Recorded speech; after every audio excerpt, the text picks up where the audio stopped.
नमस्कार। मेरा यह हिंदी नाटक के उद्भव और विकास पर छठा और अंतिम वीडियो है। इससे पहले मैंने नाटक शब्द की उत्पत्ति, भारतेंदु हरिश्चंद्र, प्रसाद युगीन नाटकों पर विचार कर चुका हूँ और अब मैं प्रसादोत्तर या प्रसाद के बाद के जो नाटककार थे उन पर मैं विचार करूँगा। प्रसादोत्तर नाटककारों में सबसे पहला नाम है लक्ष्मी नारायण लाल का। हिंदी साहित्य जगत में लक्ष्मी नारायण लाल एक बहुत चर्चित और एक सुप्रसिद्ध नाटककार हैं। आपने नाटकों के माध्यम से सामाजिक, ऐतिहासिक, पौराणिक तथा धार्मिक स्थितियों को प्रस्तुत किया। आपके नाटकों के विविध विषय हैं। विषयों का जो विविधता है वो आपके नाटकों में रही है। सामाजिक समस्याओं से लेकर मनुष्य के जीवन की बात भी वह सजगता से करते हैं। साहित्य की साधना की दृष्टि से इनके उपन्यासों ने नाटक और एकांकी दोनों विधाओं को समृद्ध बनाया है। लक्ष्मी नारायण जी लाल का जो नाटकों के क्षेत्र में योगदान है उनमें है Andha Kuan, Mada cactus, Suryamukh, mister Abhimanyu, curfew, Abdullah Deewana, Satya Harishchandra, शगुन पक्षी आदि आपके प्रसिद्ध नाटक रहे हैं। अगले नाटककार हैं विष्णु प्रभाकर। विष्णु प्रभाकर जी एक बहुत ही प्रतिभा संपन्न और बहुमुखी प्रतिभा के साहित्यकार रहे हैं। आपने कथा साहित्य में भी आपका योगदान रहा है, एकांकी भी है आपकी, और नाटककार के रूप में भी आप प्रसिद्ध रहे हैं। आपके नाटकों में नव प्रभात, समाधि, डॉक्टर, युगे युगे क्रांति, टूटते परिवेश, कुहासा और किरण, टगर, बंदिनी, सत्ता के आर पार, अब और नहीं, नांधार की भिक्षुणी आदि आपके नाटक प्रमुख हैं। तीसरा नाटककार हैं जगदीश चंद्र माथुर। जगदीश चंद्र माथुर बिहार प्रशासनिक सेवा के एक अधिकारी रहे हैं और आपने रेडियो के माध्यम से अनेक नाटककारों को, साहित्यकारों को जोड़ने का प्रयास किया था और नाटक विधा को एक बहुत सुंदर रूप प्रस्तुत करवाने में आपका एक बड़ा योगदान है। आपने जो नाटक लिखे हैं वो रंगमंच की दृष्टि से बड़े महत्वपूर्ण हैं। आपका हमारे इसी शास्त्रीय द्वितीय वर्ष में सिलेबस में जो कोणार्क नाटक है वो भी आपका ही लिखा हुआ है। इसके अलावा आपका एक नाटक है शारदिया, पहला राजा और दशरथ नंदन। चार बड़े आपके इम्पोर्टेंट नाटक हैं जिनमें कोणार्क नाटक जो उड़ीसा में सूर्य मंदिर है उस पर आधारित है। आपके ज़्यादातर नाटक प्राचीन कथानकों पर आधारित हैं और आपने एक प्राचीन गौरव को हमारे सामने रखने का प्रयास किया है।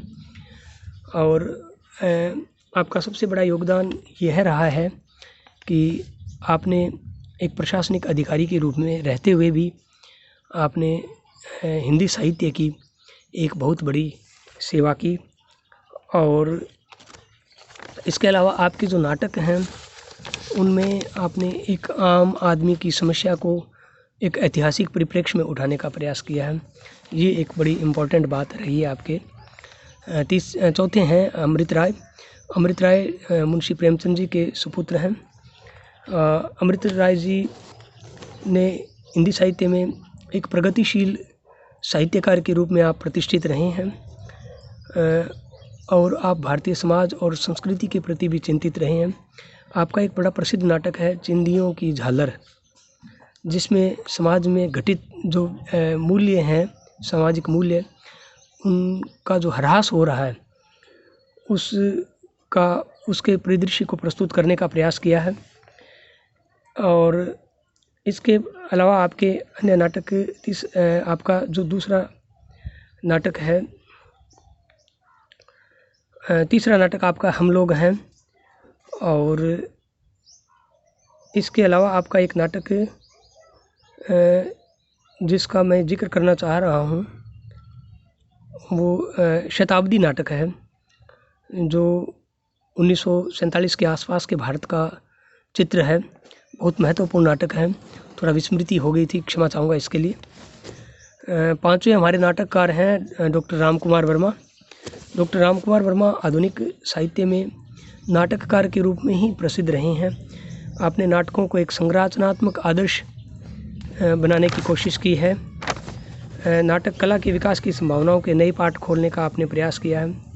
आपके प्रमुख जो नाटक ऐतिहासिक नाटक हैं उनमें एकलव्य, उत्तरायण, ओ अहल्या आदि प्रमुख हैं।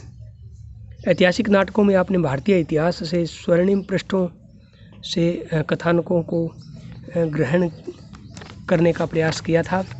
इसके अलावा आपके जो अन्य नाटक हैं वो पृथ्वीराज की आंखें, रेशमी टाई, चारुमित्रा, विभूति, सप्तकिरण, रूपरंग, रजत रश्मि, दीपदान, ऋतुराज, रिमझिम, इंद्रधनुष, पांचजन्य, कौमुदी महोत्सव, मयूर पंख और जूही के फूल भी आपके प्रसिद्ध नाटक रहे हैं। भीष्म साहिनी हमारे छठे नाटककार हैं। भीष्म साहनी आपने फिल्मों में बहुत अच्छा अभिनय जो अभिनय करते हैं उनका नाम फिलहाल विस्मृति हो रही है। उनके भाई हैं भीष्म साहनी। आप बहुमुखी प्रतिभा के धनी रहे हैं। आपने अनेक महत्वपूर्ण नाटकों की रचना की है। बलराज साहनी के आप भाई हैं। बलराज साहनी ने बहुत हिंदी फिल्मों में एक बहुत सुंदर योगदान दिया है और उनके संजीदा अभिनय को आज भी हम बार बार देखना पसंद करते हैं। उसी तरह से भीष्म साहनी ने भी बड़े संजीदा साहित्य की रचना की है। आपके जो नाटक हैं उन्होंने हिंदी साहित्य में एक अमिट छाप छोड़ी है। आपकी जो प्रमुख नाट्य कृतियाँ उनमें हानुश, कबीरा खड़ा बाजार में, माधवी, मुआवजे, आलमगीर और रंगबदे बसंती चोला आपके प्रमुख नाटक रहे हैं। अंतिम जो नाटककार हैं मोहन राकेश, और मोहन राकेश कोई किसी परिचय के मोहताज नहीं हैं। इनके नाटकों को बार बार पढ़ना चाहेंगे। आषाढ़ का एक दिन ले लो, लहरों का राजहंस ले लो, आधे अधूरे ले लो। आधे अधूरे एक ऐसा नाटक है जो हर व्यक्ति आधा है, अधूरा है। कोई किसी प्रकार से है, कोई किसी तरह से है, कोई किसी तरह से अपने आप को अधूरा महसूस करता है। एक जो आधुनिक समय है, जो एक टूटन है उस समय की, उस पर आपने ये नाटक लिखे हैं। आषाढ़ का एक दिन बहुत सुंदर नाटक है जो कालिदास के जीवन पर आधारित है। उनका जो प्रेम और द्वंद्व है दोनों ही बड़े सुंदर रूप में देखने को मिलते हैं। लहरों का राजहंस जो बौद्ध योगिन राजा नंद हैं उनके जीवन पर आधारित है। आपके नाटकों को मैं व्यक्तिगत रूप से पढ़ता हूँ, मुझे बहुत अच्छे लगते हैं। आपने इतिहास के परिप्रेक्ष्य में आधुनिक जो समाज में जो जितनी भी परेशानियां हैं, जितनी समकालीन जीवन में जो घुटन है, टूटन है, संत्रास है, अजनबीपन है, परायापन है आदि को चित्रित करने का प्रयास किया है। आपके जो कथानक है वो पौराणिक है, लेकिन जो समस्याएं हैं वो आधुनिक है। हिंदी नाटक साहित्य में आप एक प्रयोगधर्मी नाटककार के रूप में प्रसिद्ध रहे हैं। आधुनिक युग बोध का चित्रण, इतिहास, कल्पना आदि आपके नाटकों की प्रसिद्ध विशेषताएं रही है। तो मैं संक्षेप में इतना ही कहूँगा कि हिंदी नाटक के उद्भव और विकास पर मेरे ये जो वीडियो के रूप में जो ये क्या कहूँगा कि जो व्याख्यान है वो आपके सामने प्रस्तुत हैं। इसकी डिटेल्स आपको अगर विद्यार्थियों को लेनी हो तो PDF के रूप में मैंने हमारे कॉलेज के व्हाट्सएप ग्रुप पर भी शेयर की है।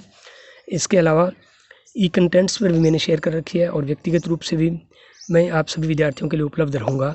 धन्यवाद।